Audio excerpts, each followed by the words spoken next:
ஒரு கிராமத்துல இருந்தது ஒரே ஹோட்டல் தான், லாலா ஹோட்டல். அந்த ஹோட்டல்ல முன்னா பன்சின்னு 2 பேரும் வேலை பார்த்துக்கிட்டு இருந்தாங்க. 2 பேரும் நல்ல நண்பர்கள். பன்சி சமையல்காரன், முன்னா வெயிட்டர். மன்சி என்ன, இன்னைக்கு நான் வீட்ல இருந்து சாப்பாடு எடுத்துட்டு வரல. நீ ஒன்றும் கவலைப்படாத, இன்னொரு ஆர்டர்ல உனக்கும் சேர்த்து நான் பண்ணிடுறேன்.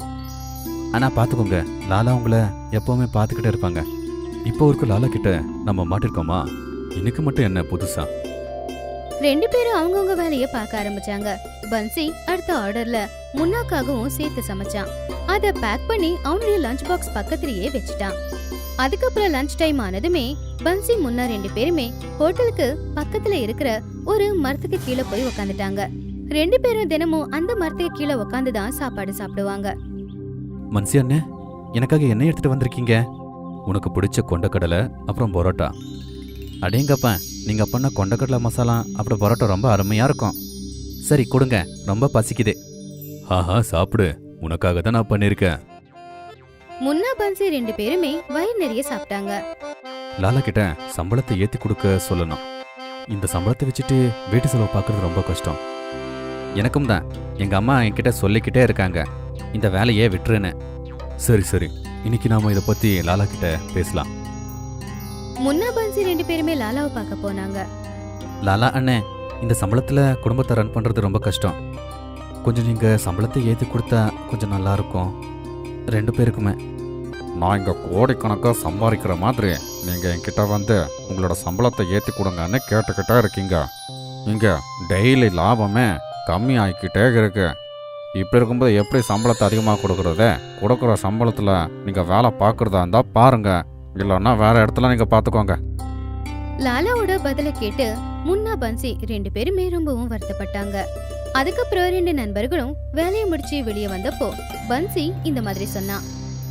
இப்போ வேற வேலையை நாங்க தேடியே ஆகணும். ஆனா நம்ம ஊர்ல வேற ஹோட்டல் எங்க இருக்கு? நம்ம வேலை தேடிக்கிட்டு இன்னொரு ஊருக்கு தான் போயாகணும். ஆனா நம்மளோட குடும்பத்தை காப்பாத்தி ஆகணும். நான் ரொம்ப நாளா யோசிச்சுக்கிட்டே இருக்கேன், நாம் இதுக்கு சொந்தமா ஹோட்டல் வைக்க கூடாது.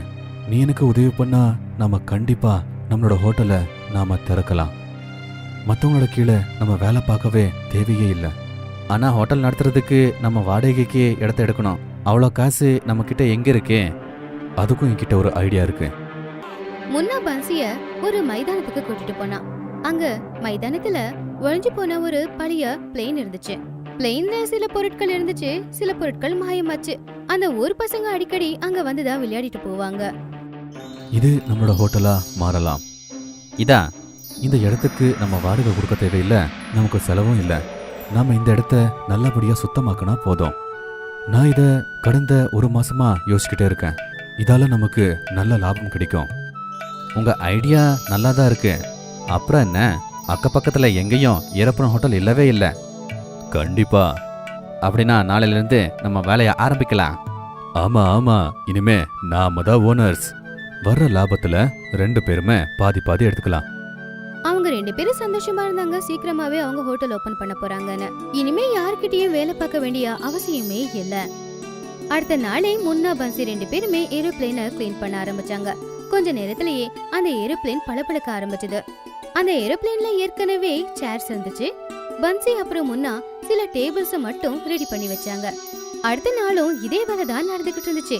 இன்னைக்கு முன்னா பன்சி 2 பேரும் ஏரோப்ளேன் கொள்ளையே சமையல் அறைய ரெடி பண்ணாங்க.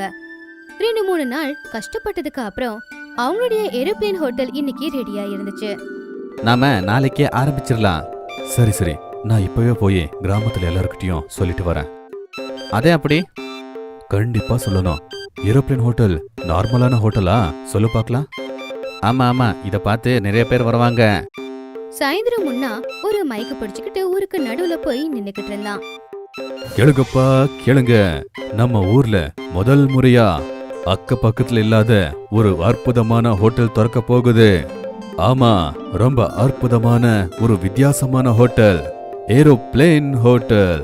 நாளைக்கு கிராமத்து வெளியில ஏரோப்ளேன் ஹோட்டலோட இனாகிரேஷன். எல்லா கிராமத்து ஜனங்களை நாங்க வர வைக்கிறோம். நீங்க எல்லாருமே வந்து அற்புதமான ஏரோப்ளேன் ஹோட்டல்ல சாப்பிடுங்க. Aeroplane hotel? இந்த மாதிரி நான் கேட்டதே இல்லையே. நாளைக்கு போய் பார்த்துட்டு வரலாம். கிராமத்து ஜனங்களுக்கு ஏரோப்ளேன் அப்படிங்கறதே பெரிய விஷயம். இதுல ஏரோப்ளேன் ஹோட்டல் அப்படிங்கறது இதுவரைக்கும் அவங்க கேள்விப்பட்டது கூட கிடையாது. அடுத்த நாள் காலையிலேயே பன்சி நிறைய சமோசாவை பண்ணிருந்தான். இவ்வளோ சமோசா எதுக்கு போட்டேன்? ஏன்னா இத பாக்குறதுக்கு நம்ம கிராமத்து ஜனங்கள்லாம் கண்டிப்பா வருவாங்க. ஓஹோ. முன்னா சொல்லிக்கிட்டு தான் இருந்தா அதுக்குள்ள கிராமத்து ஜனங்க வர ஆரம்பிச்சிட்டாங்க. போங்க, எல்லாருக்குமே சமோசா கொடுங்க. முன்னா சமோசா பிளேட்டை எடுத்துக்கிட்டு வந்திருக்கிற விருந்தாளிகளுக்கு அந்த சமோசாவை கொடுத்தான். கிராமத்து ஜனங்க அந்த ஸ்பெஷல் ஹோட்டலை பார்த்து சந்தோஷப்பட்டாங்க. இப்பல இருந்து நான் ஏரோப்ளேன் ஹோட்டல்ல தான் சாப்பிட போறேன். டே முன்னா, எனக்கு கொண்டக்கடலை மசாலா எடுத்துட்டு வாடா. எடுத்துட்டு வரேன் தாத்தா. கிராமத்து ஜனங்க முதல் தடவையா ஏரோப்ளேன் ஹோட்டல்ல உட்கார்ந்திருந்தாங்க. அதனால ரொம்ப ஃபாஸ்ட் ஆர்டர்ஸ் சொல்ல ஆரம்பிச்சாங்க. முன்னாவோட அந்த ஏரோப்ளேன் ஹோட்டல் முதல் நாளே ரொம்ப ஃபேமஸ் ஆயிடுச்சு. ஹோட்டலுக்கு வெளியில நிறைய பேர் நின்னுக்கிட்டு இருந்தாங்க. அடுத்த நாளும் இதே நிலைமை தான். ஏரோப்ளேனுக்கு வெளியில நீளமான ஒரு கியூ நின்னுக்கிட்டு இருந்துச்சு. நான் பக்கத்து கிராமத்துல இருந்து வந்திருக்கேன். நான் 10 கிலோமீட்டர் தூரத்துல இருக்கிற ஊர்ல இருந்து வந்திருக்கேன். ஒரு தடவையாவது ஏரோப்ளேன்ல உட்காரலான்னு. ஏரோப்ளேன் இல்ல, ஏரோப்ளேன் ஹோட்டல். முன்னா பன்சி 2 பேரும் சேர்ந்து கஸ்டமர்ஸை ஹேண்டில் பண்ண ரொம்ப முயற்சி பண்ணிக்கிட்டு இருந்தாங்க. அவங்க இன்னும் சில பேரை அந்த ஹோட்டல்ல வேலைக்கு வச்சாங்க. அவங்க 2 பேரோட ஏரோப்ளேன் ஹோட்டல் ஐடியா நல்லபடியா நடந்துச்சு. ஒவ்வொரு நாளும் அவங்க 2 பேரோட வருமானம் அதிகமாயிக்கிட்டே தான் இருந்துச்சு. அவங்க ஹோட்டலுக்கு வர கஸ்டமர்ஸ் எவ்வளவு இருந்தாங்கன்னா அவங்களால மூச்சு விட கூட முடியல. ஆனா 2 பேரும் சந்தோஷமா இருந்தாங்க. இந்த மாதிரி நடக்கும்னு நான் யோசிச்சு கூட பார்க்கவே இல்லை. நல்ல வேளை நம்ம லாலா ஹோட்டலை விட்டுட்டு சொந்தமா ஹோட்டலை திறந்தோம். இல்லைன்னா இப்படியெல்லாம் நடந்திருக்காது. ஆமா, என்ன நடக்குதோ எல்லாமே நல்லதுக்கு தான். அவங்களுடைய அந்த முதல் முயற்சியில முன்னா பன்சி 2 பேருமே நிறைய பணம் சம்பாதிச்சாங்க. பன்சி அவனுடைய வீட்டை பெருசா கட்டினான். முன்னா அவனுக்காக ஒரு பெரிய வீட்டையே வாங்கினான். ஒரு நாள் அவங்க 2 பேரும் ஒரு ஹோட்டல்ல வேலை பார்த்துட்டு இருந்தாங்க. இப்போ அவங்களுடைய சொந்த ஹோட்டல்ல நிறைய பேர் வேலை பாக்குறாங்க. யாரு நினைச்சாங்க இதெல்லாம் இப்படி நடக்கும்னு? முன்னாவோட ஐடியா தான் அவங்க முயற்சிக்கு வழிகாட்டுச்சு. முன்னா கொஞ்சம் வித்தியாசமா யோசிச்சான். ஏரோப்ளேன் ஹோட்டல் அதுதான் அவங்க வாழ்க்கைக்கு ஒரு நல்ல வழியை காட்டுச்சு.